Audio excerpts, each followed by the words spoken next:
Čaute. Čau. Učila si sa angličtinu? Ani som sa do toho nepozerala. Vyzerám, že som sa učila.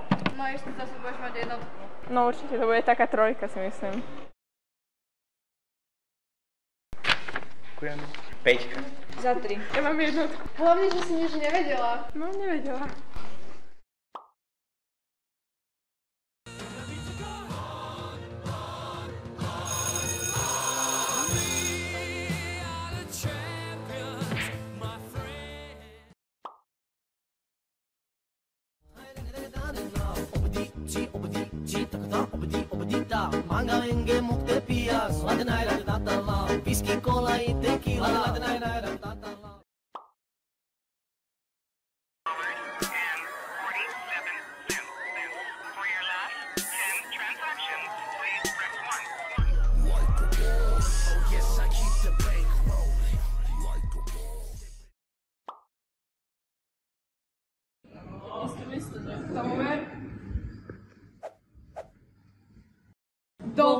Run.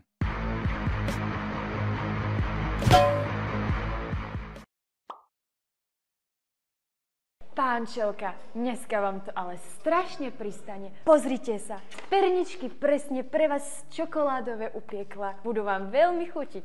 A pánčelka, ako prosím vás dopalíte písomky, čo sme včera písali? Dúfam, že dobre. A pančelka, nie ste aj smedná? Pozrite, mám tu klasické mliečko, dokonca aj bezlaktózové, aké len by ste len chceli. Z domu som vám donesla obedík, dokonca aj mám tu krásny chlebík. Môžete sa nájsť všetko len pre vás.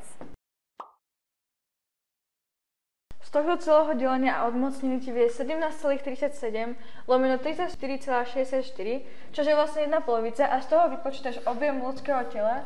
Chápete? Nie. Tak to je úplne jednoduché, jak tomu nemôžete chápať. Vyrovnať, pozor, dnešné hodine nazdar, necvičiaci si sadnú.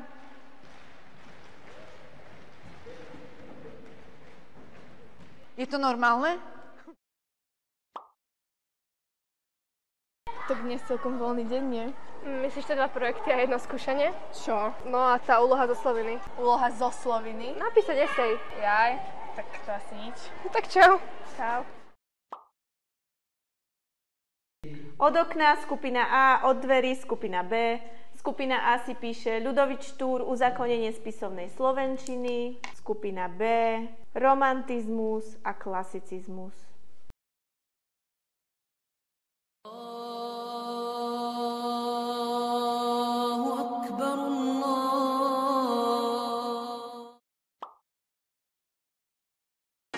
I just wanna let it go for the night.